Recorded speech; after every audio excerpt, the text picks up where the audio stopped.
Hi, San Ildefonso. It's Tana from Bridge to Health New Mexico and the Espanola Fitness Studio, here to talk with you about your critical inner voice. We've already done a 30-minute session on this. This will be close to 1 hour on your critical inner voice. I do want to stress to you that this is a topic that can bring up deep psychological pain, sometimes trauma. So really encourage you to seek out a professional, a counselor, or a loved one, or a psychologist, anybody who you need to really delve deeper into some stuff that might come up during this topic. You'll see why when we get into it. As usual, all of the health behavior change stuff that we talk about together can come from, our behavior can come from a place of, like I said, trauma and pain from our past, as well as really good stuff from our past. So always be aware that when we're talking about how we eat, how we exercise, our motivation, why we do healthy or unhealthy things, it often leads back to things that we need more help from than just from a health educator like me. So encourage you to have that professional counselor in your pocket for when stuff gets heavy. All right. Okay, I'm gonna share my screen with you now. I'll be back at the end of the presentation, so stick with me. And as usual, if you have comments, leave them in the comments section of the YouTube video that you're gonna be seeing. Here we go. Let me share my screen.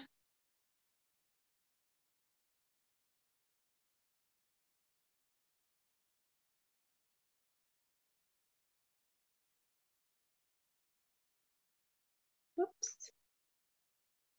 There it is. All right, guys. Here we go. Your critical inner voice. Oops, looks like we're still loading there.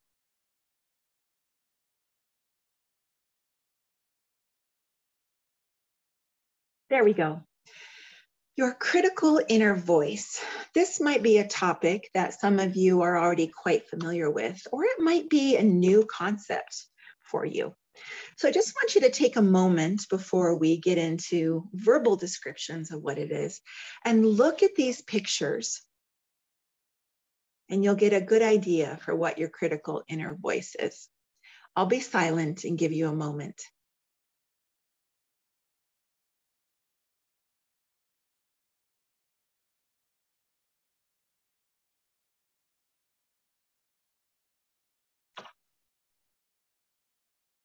Okay, you probably have a pretty good idea of what the critical inner voice is.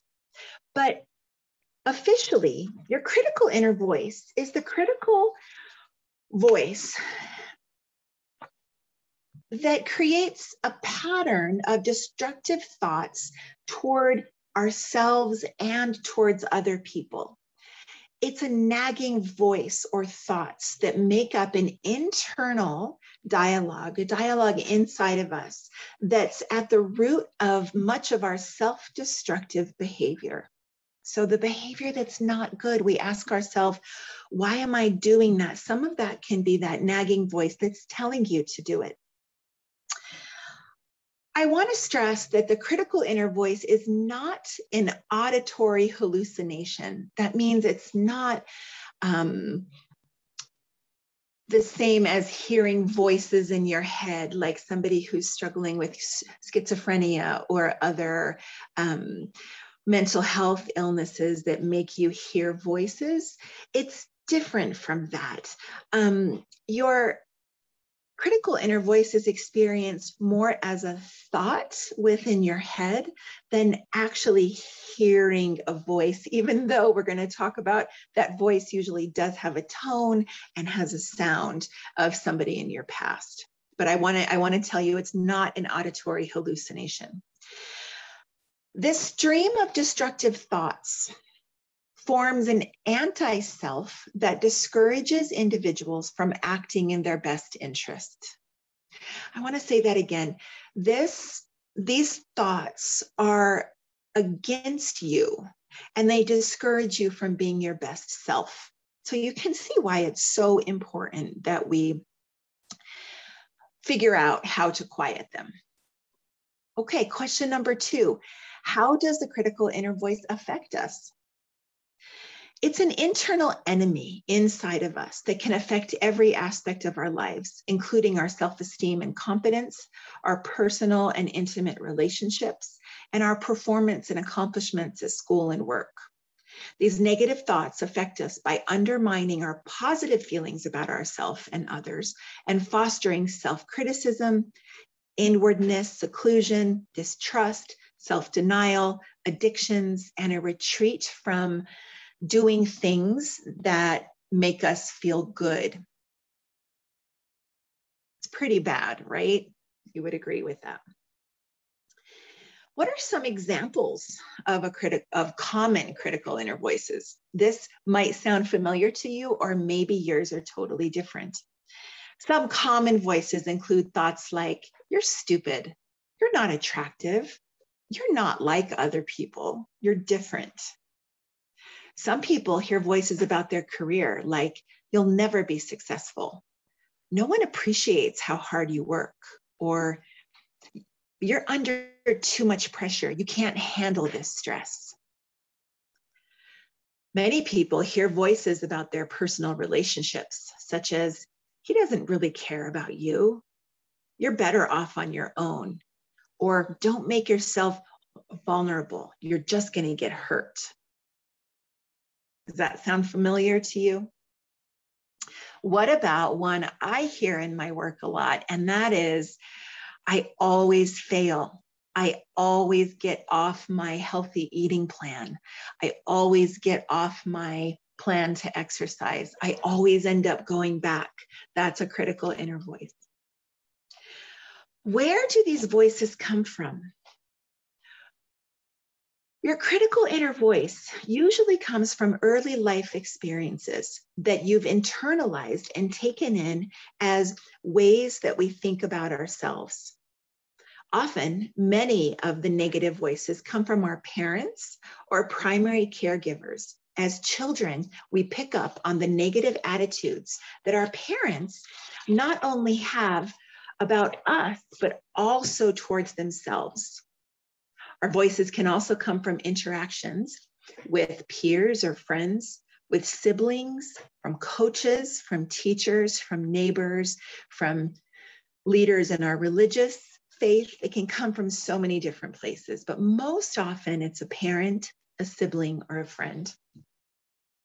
And that seems odd, right? If you grew up with parents, siblings, and friends who loved you, you can be surprised sometimes to hear their voices as your critical inner voice. But really, it's not so surprising, because if you think about the people who were most likely to have been pushing you and possibly critical of you, it would have been your parents, your friends, and your siblings. Next question, how is the critical inner voice different from a conscience, right? Some of you might be thinking, well, that's just my conscience, and my conscience is good for me, right? All right, I'm going to describe to you how they're different.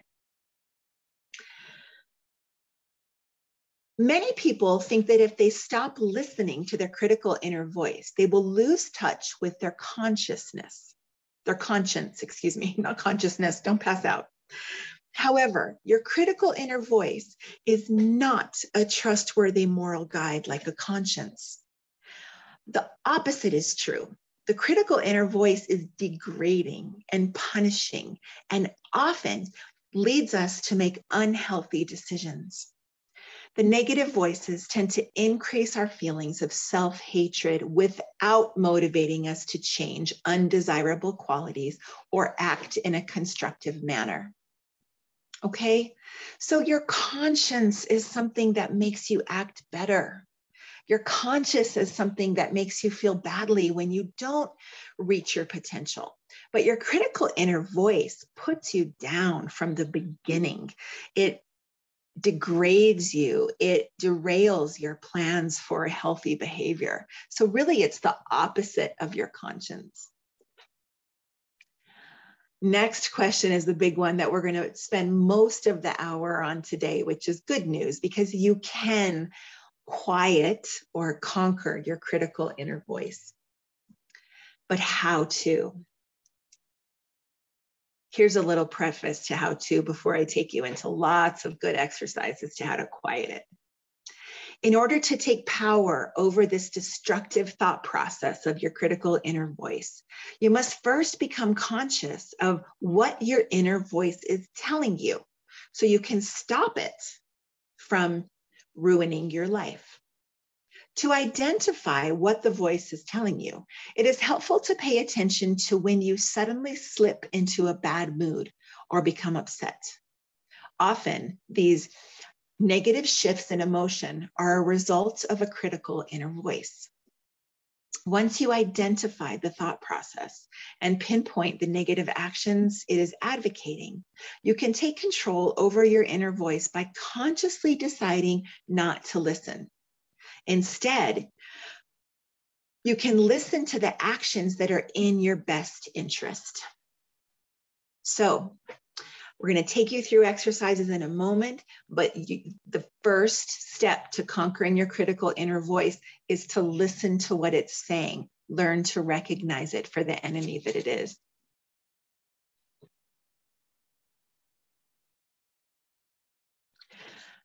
What's the best way to describe your critical inner voice? It can be thought of as a language of your defensive process inside your psychology, inside your mind. It has been defined as an integrated system of thoughts and attitudes against yourself and hostile towards other people that is at the core of an individual's maladaptive or not self-serving behavior, not positive self-serving behavior. The concept of the voice is not restricted to thinking, but is generally associated with mood, with negative mood, like anger or sadness. Okay, listening to the voice, that is believing what it's saying, often leads to self-limiting behavior and negative consequences. In other words, people often make their actions correspond to their self-attacks. All right, so when you listen to your critical inner voice and you believe what it's saying and you act accordingly, you are acting not in your own self-interest. Being for yourself or against yourself. All of us are divided within ourselves. On the one hand, we have self-regard, taking care of ourselves. So we have traits and behaviors that we like or feel comfortable with. We have a natural tendency to grow and develop and to pursue our personal and vocational goals, as well as desire to be close in our relationships and to search for meaning in life. These qualities all make up who we really are. They reflect an undefended part of our personality and a friendly, compassionate view of ourselves. The positive part of us consists of our unique characteristics. Our positive physical attributes and abilities, our emotional temperament, as well as positive traits that we naturally incorporated from our parents.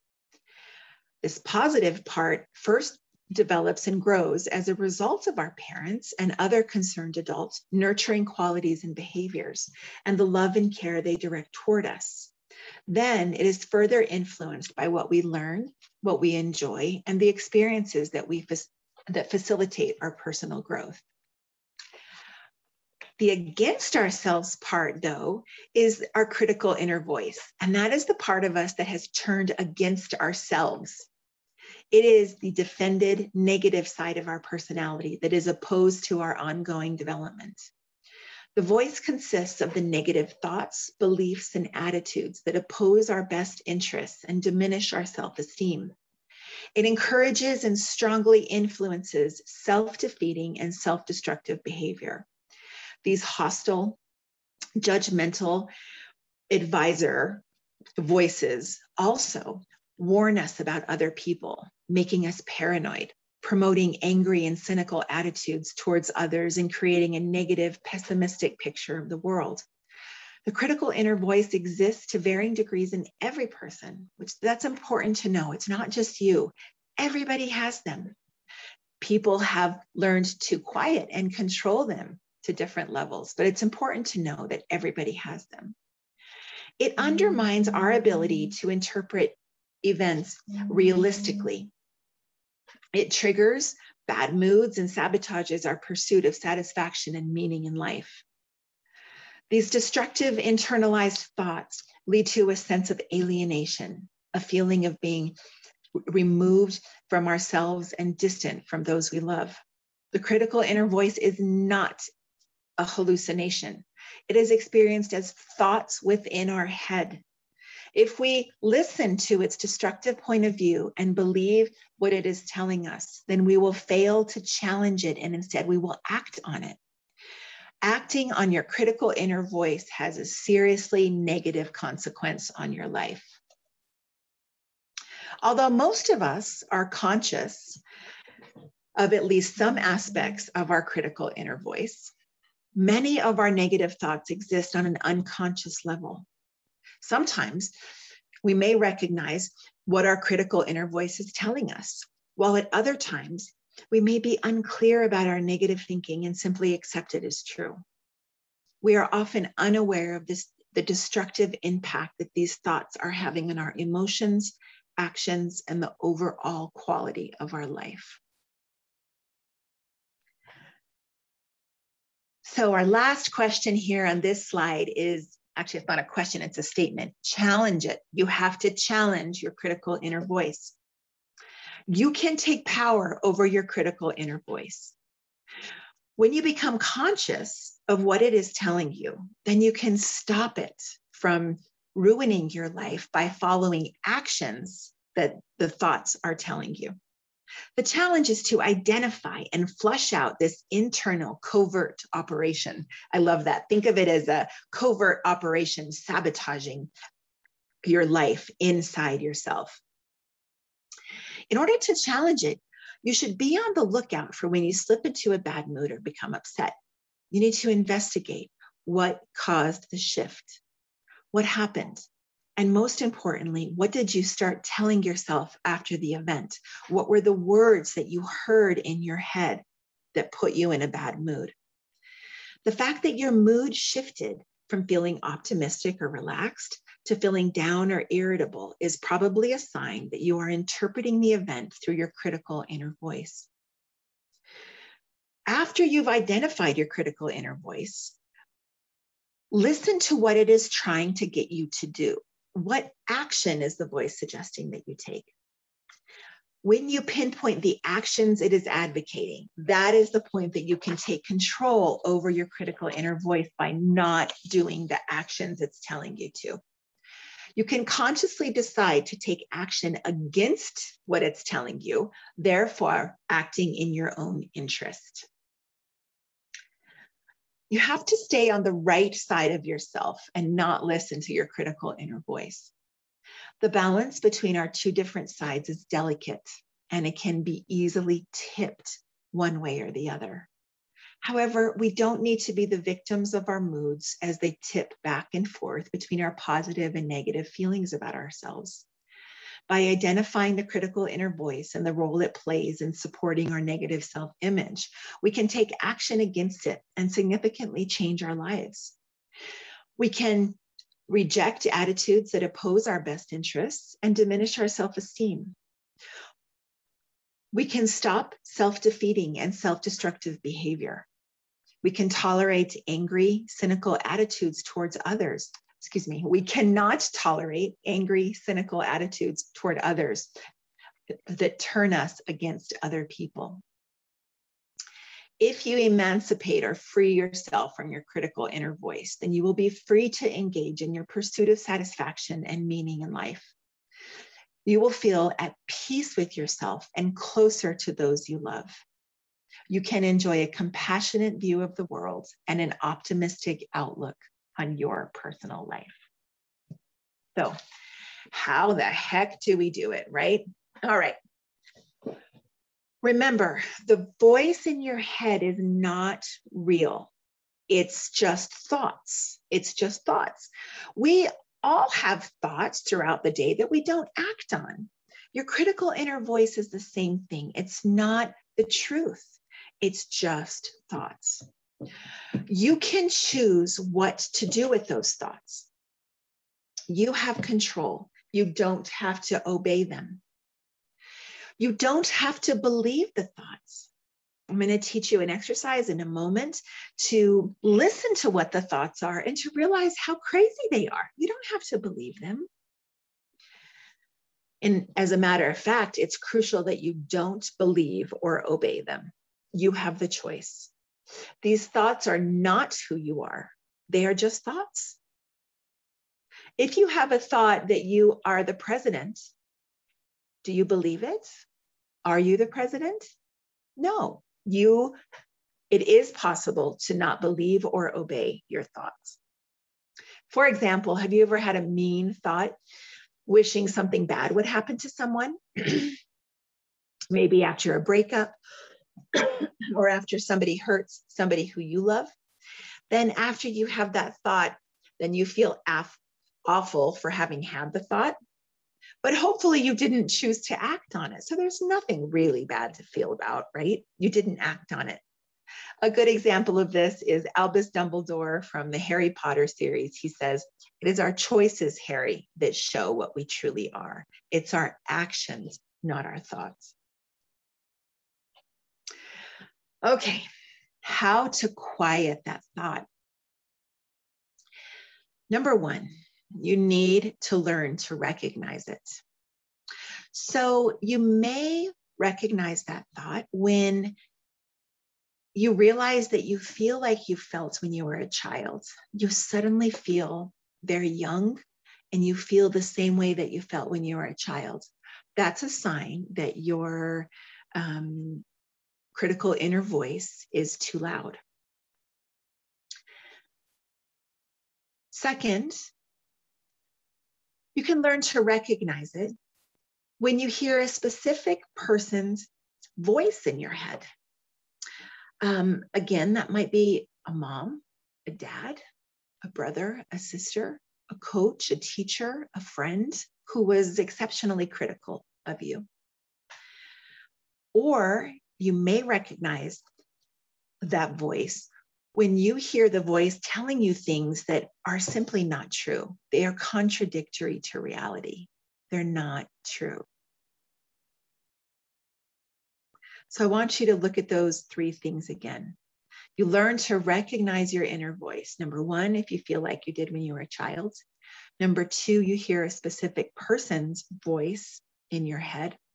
Number three, if the voice tells you things that are contradictory to reality. Once you recognize it, the second thing to do is to hear the other voices in your head, the other thoughts that are smart, intelligent, realistic, productive. Those thoughts.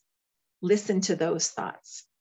Now, in parentheses, it says here, make sure those thoughts are grounded in reality. For example, if your critical inner voice is telling you that you're too dumb to write that book, and your intelligent thought is telling you that you're the smartest person ever to be born on this earth, your brain is not going to believe that. So don't say you're the smartest person ever. Listen to the thoughts that tell you that you're smart enough. Listen to the thoughts that tell you if somebody else did it, you're certainly just as smart as them. And if they did it, then you can do it too. So make sure your thoughts are grounded in reality. Number three, the third step in how to quiet your critical inner voice is to distinguish between those thoughts and between the productive thoughts and your inner mean girl or mean boy thoughts, right? It's kind of similar to number two, but you need to distinguish between your healthy thoughts and your unhealthy thoughts. Step number 4 is to make a choice about which voices to trust. You have to intentionally choose. I'm going to trust my productive, intelligent, helpful thoughts instead of my critical inner voice thoughts. The 5th step is important, and it's very concrete. You may have noticed that when you hear your critical inner voice, it speaks in the first person. That means that your critical inner voice pretends it's you. And that's why it's so hard to resist, because we believe ourselves.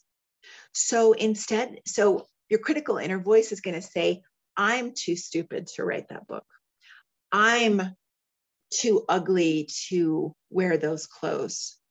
I'm too awkward to have that person go out with me. It speaks in the first person. Step number 5, a very important step, is to change the voice to talk in the third person. Third person is when we talk about somebody else.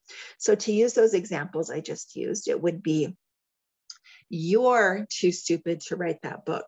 You're too ugly to wear those clothes. You're too awkward to go out with that person. What this does is psychologically, it makes you realize that you're not a mean person. Hopefully, you're not the kind of person that would ever talk that way to somebody else. You're very comfortable talking that way to yourself, but not comfortable talking that way to other people. So by changing the voice to the third person, makes your psychology not listen to it. The 6th step in learning to quiet your critical inner voice is to talk back to it. And we're going to practice that in the next exercise.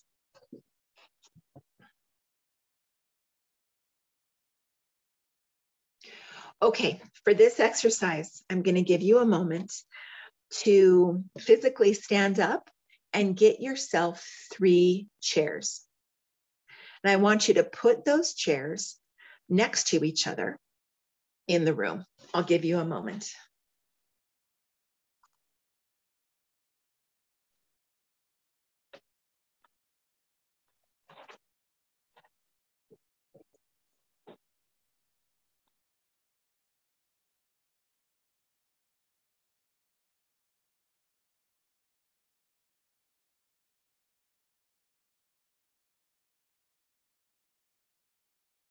Okay, do you have your 3 chairs?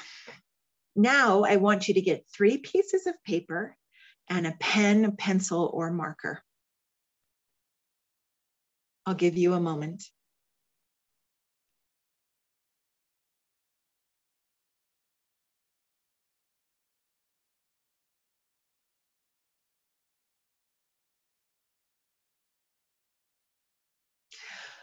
On the first piece of paper, I want you to write down the words, the criticizer.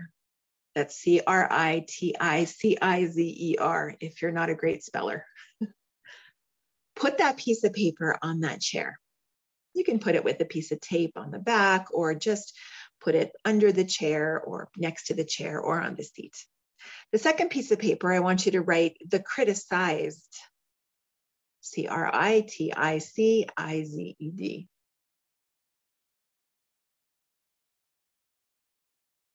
Put that on the second chair. Third piece of paper, you're going to write the compassionate observer. Put that piece of paper on the third chair.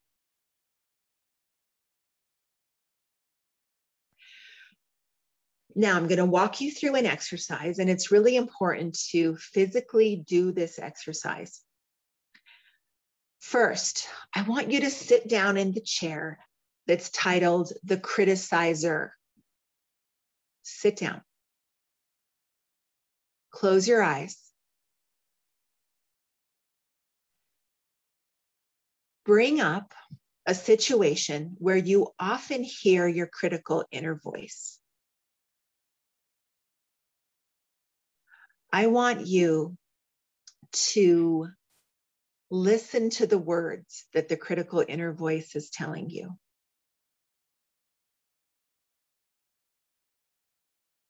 Really listen to the words. Hear the tone of voice.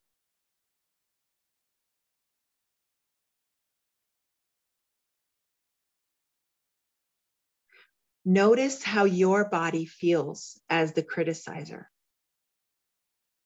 What's your heart rate doing? What does your blood pressure feel like? What is your posture like? How do your muscles feel? How do your eyes feel? What's your breathing doing?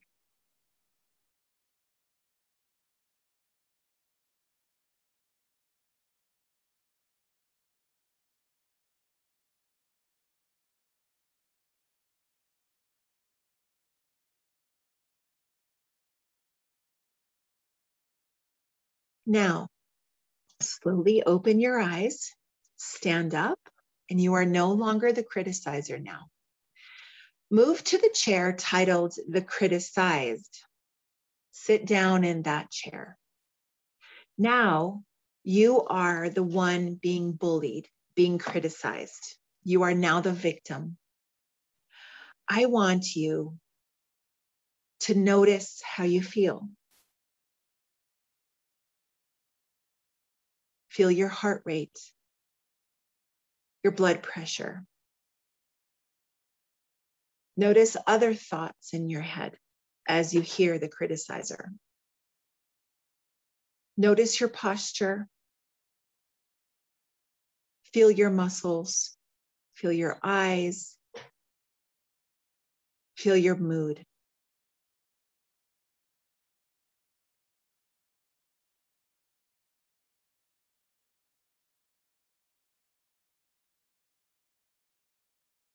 Really notice.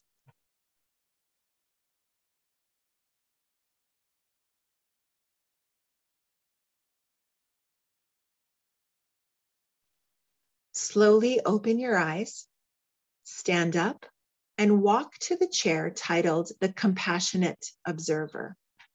Sit down in that chair.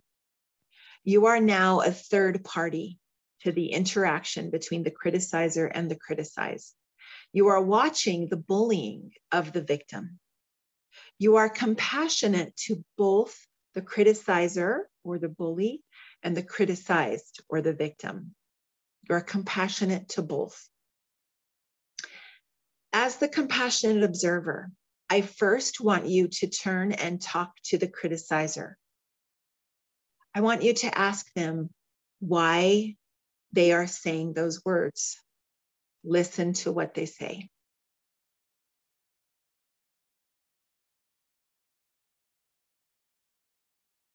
Listen to their tone of voice as they tell you why they are criticizing. Notice their tone of voice. Notice how they seem to feel. Notice how they feel talking to you, the compassionate observer, about why they are criticizing. Listen to what they say.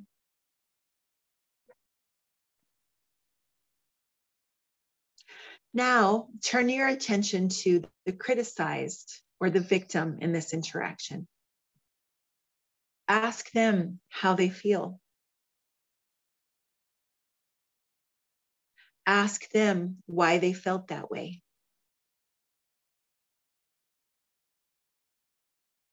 Notice their tone of voice, their eyes, their posture.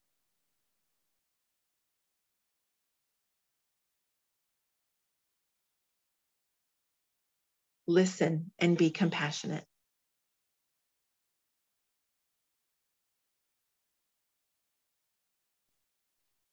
Now, as the compassionate observer, I want you to ask the criticizer and the criticized to tell each other what they just told you. And you're going to sit back while they do that.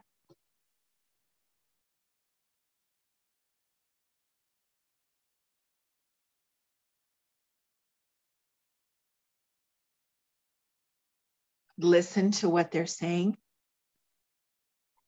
Listen to the tone of their voices. Notice their postures as they talk to one another. Notice the words they're saying.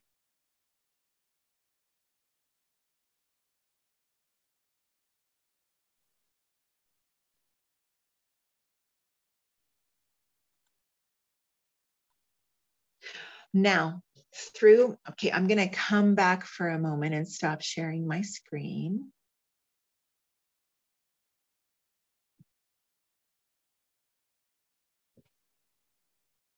Okay, we're back. I hope that exercise was helpful for you. If it brought up some stuff, hope you find a safe place to deal with that stuff. It can be both uncomfortable and very freeing to listen to our critical inner voices, to talk back to it compassionately, to put ourselves in the position of both the criticizer, understanding why they were criticizing, of the criticized, seeing how damaging it is, and then also as the compassionate observer, to take yourself as the third person. What I want you to realize is that you are all three of those personalities inside your head throughout the day. What's awesome about that is that you have control. We have control to control if we listen to those thoughts or not, to realize where they come from, to do the work, to really not act on them and have them ruin our lives. I'm going to take a moment here and find a video that I just think is really, really excellent that I want to share with you.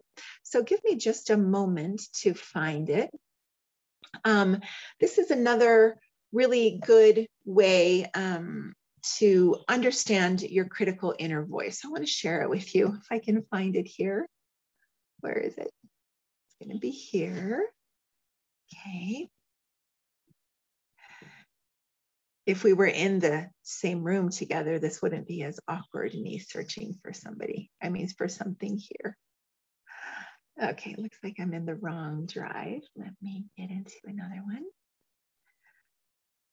Oh, we've all gotten so patient, haven't we, with technology through COVID shutdowns. Speaking of COVID, we can talk about that while I'm getting on. So the Delta variant is coming back. So we at Bridge to Health New Mexico and are taking our measures from the CDC and are suggesting that people go back to wearing masks, whether you're vaccinated or not. So maybe we can talk about that a little bit later. But let's see, right now, I want to share this video with you. Here we go. All right, let me just pause it real quickly.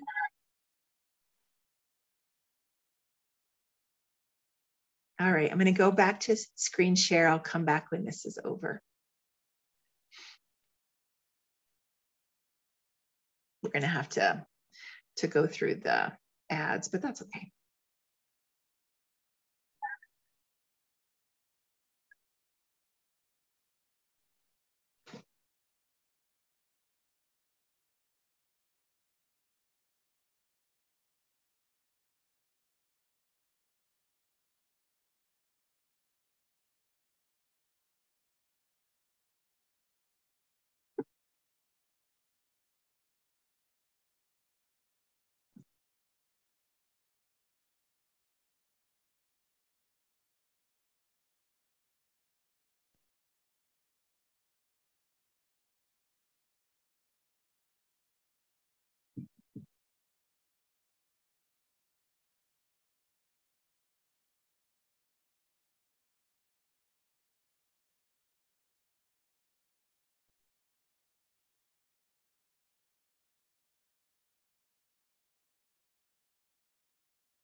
Okay, I hope you enjoyed that video. I thought it was helpful and clear how she described it. I encourage you to find some other videos. There's some great stuff on YouTube about critical inner voice.